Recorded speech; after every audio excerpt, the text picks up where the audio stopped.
The Rogue is my favourite class in all of D&D, Baldur's Gate, and to be honest, most fantasy-based RPGs, or RPGs in general. So this is my Assassin subclass pure build, levels 1 to 12, including a combat tutorial and item guide. So let's crack it out. First of all, we are starting with the Rogue, and the key benefit of the Rogue is sneak attack. Now, do extra damage for a foe you have advantage against. And the easiest way to get this is if you have an ally within 1.5 meters of the target and you yourself don't have disadvantage, whether that be from like high ground rules or something like that. Definitely get those sneak attacks every turn by making sure you have an ally next to an enemy. For your ability score points, you want something like this: 8 in strength, dexterity is your best friend, you want 14 constitution, 14 intelligence, 12 wisdom, and 12 charisma. And for your proficiencies, take whatever you feel like you want. The same goes to your expertise. Okay, Rogue level 2, this gives you access to your cunning actions, and there are 3 of them: hide, dash, and disengage, which means unlike other classes where you have to use your main action to do these, you can use your bonus action to do these. And it's amazing, you can dash as a bonus action and still land those critical sneak attacks every round. Now level 3 brings us to our subclass as well as our options with this, which gives us Assassinate Initiative. So in combat, you have advantage on attack rolls against creatures that haven't taken a turn yet, and because our initiative is going to be so high, this is key. We get Assassinate Ambush. Any successful attack roll against a surprised creature is a critical hit. And we get Quick as an Alley Cat in a Rain Dark City. You immediately restore your action and bonus action at the start of combat, and I'll show you this in action. Okay, it is Rogue level 4, and we have a few options here. You can take these in either order. The order I would start in would be Dual Wielder first. You can use 2 weapon fighting, even if your weapons aren't light, and you gain a +1 bonus to armor class while wielding a melee weapon in each hand. You cannot dual wield heavy weapons, which makes sense. But we're going to take this, and we're going to start dual wielding. Now this will give us a +1 to our armor class, which is great. Okay, Rogue level 5, we have access to Uncanny Dodge. So when an attack hits you, you can take half the usual damage. And as you're going through this, you'll notice that rogues are so easy to level up. Again, expertise at level 6, take whatever you want. And that brings us very nicely to level 7 with Evasion. When a spell or effect would deal half damage on a successful dexterity saving throw, it deals no damage if you succeed and only half damage if you fail. Evasion is a phenomenal skill for a rogue. Okay, Rogue level 8 gives us access to our next feat, and for this one we are taking, again, one of my favourite feats in the game, Mobile. Your movement speed increases and difficult terrain doesn't slow you down when you dash. If you move after making a melee attack, you don't provoke opportunity attacks from your target.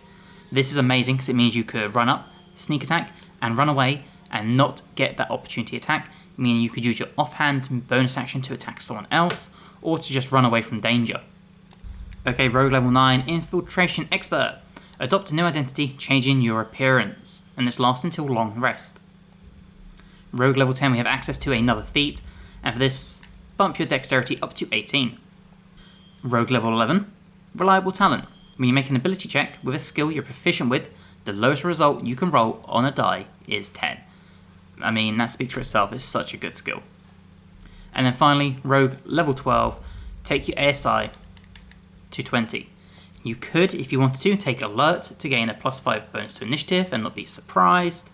There's a few options, but I think Dex to 20 is the call.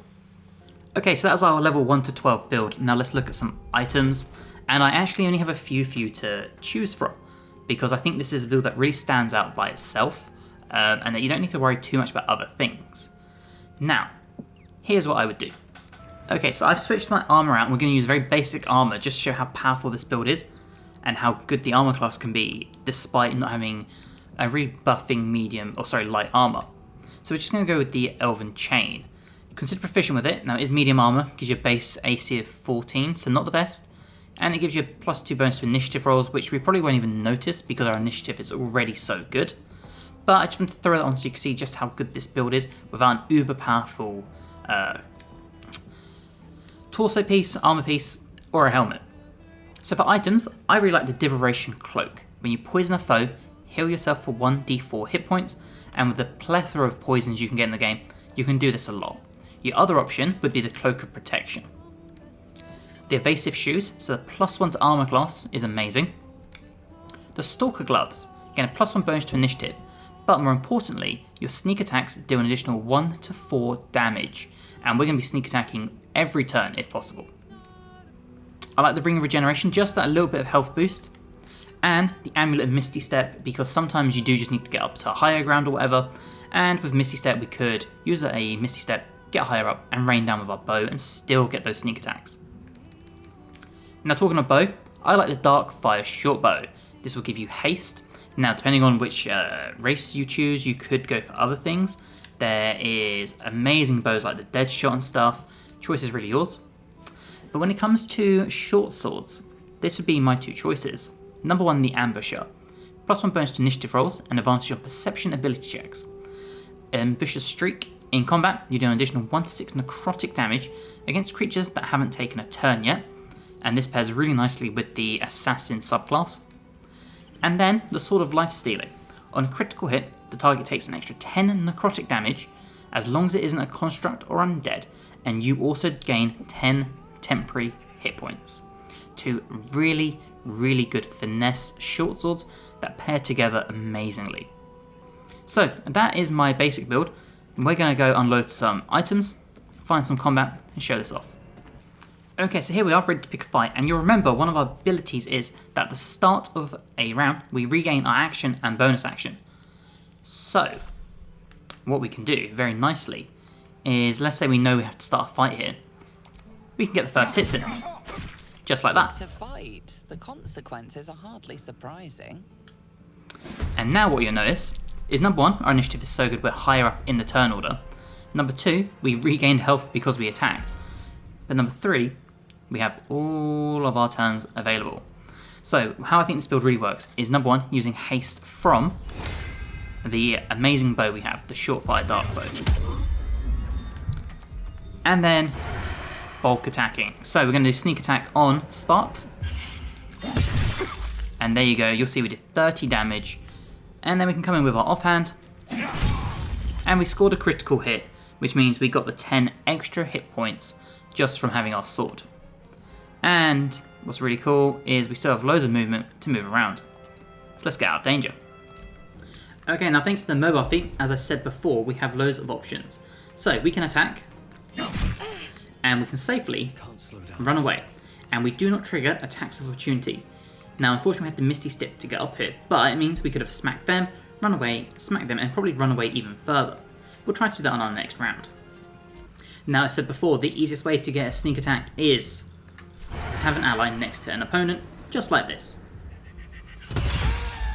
And there you go, 42 damage, and just remember, sneak attack does work with melee weapons and ranged weapons, as long as they are both finesse.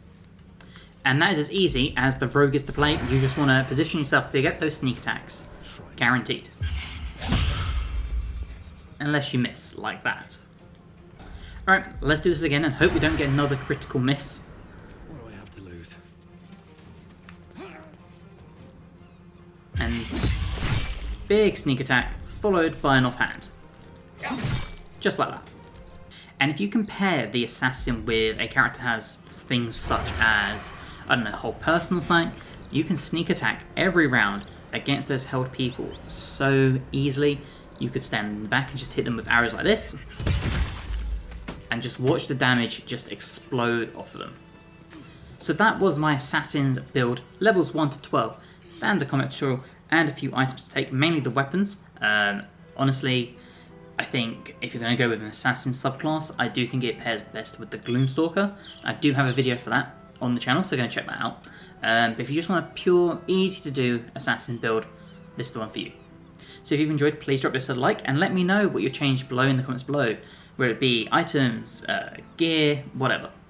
If you're new and you haven't subscribed, if you'd like to, that would also be amazing, and hopefully I will see you guys in the next video. Bye guys!